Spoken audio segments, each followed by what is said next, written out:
Hey Brett, it's Mike. So I'm going to show you that video I promised you of the Robotron controller. I just finished building this for a customer. I have a rudimentary setup here at my tripod. I'll do my best to keep everything stable. Sometimes I knock into it when I'm changing cartridges. So in my workshop, I have a couple of testing systems. So there's the 7800. You have the left port and the right port.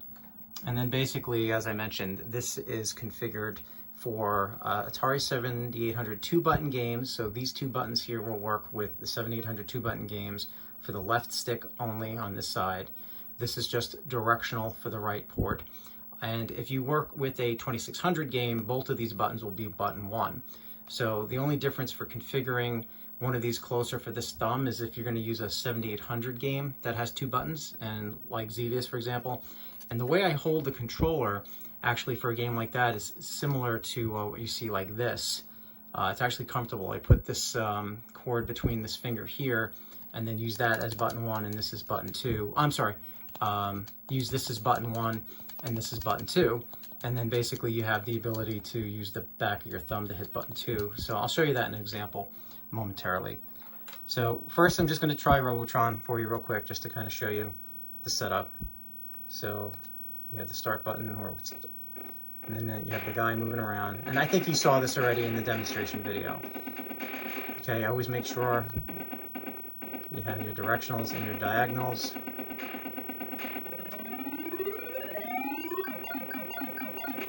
And the same thing with the guy moving around, very smooth, etc.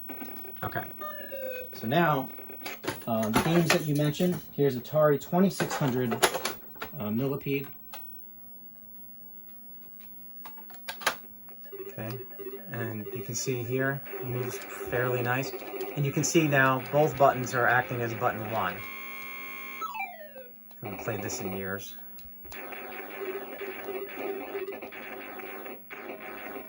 So you got left and right, up and down, and diagonals. It's fairly smooth and comfortable. It's not awkward.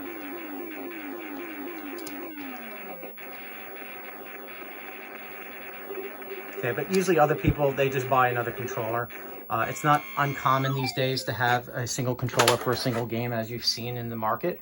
But I designed this in case somebody didn't want to do that. They can still use it with another controller.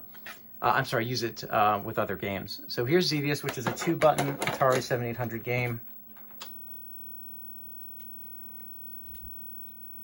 Okay, so I'm going to start that. So the guy moves nice and smooth. Now, as I mentioned, you could hold it like this. It's not entirely uncomfortable. And you can see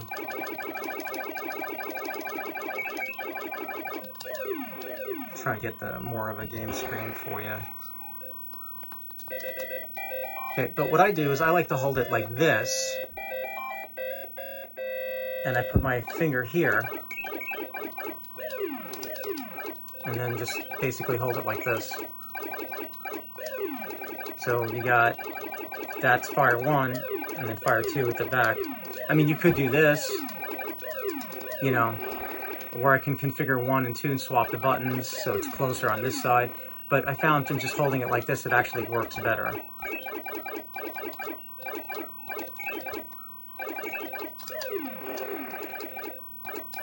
So that's an option. Okay, so that's just the 2-button game. Now here's Galaga for the 7800. It'll work the same if there's a 20. I know there's Galaxian. I don't know if there's a Galaga for the 2600. But this is just a left and right game, and you can see both buttons do the same, so it really doesn't matter which way you hold it. So if you just want to hold it, this is actually pretty good port for the 7800. One of the better ones. Okay. And then, it's amazing how these things still work this well after all these years. And there's Missile Command. Okay, and the same thing, it moves very smoothly. And both buttons. It actually works much better than the regular joystick too. So hopefully this video was helpful. It'll give you the comfort that you're purchasing a quality product and you have a quality person behind it that really cares about their customers.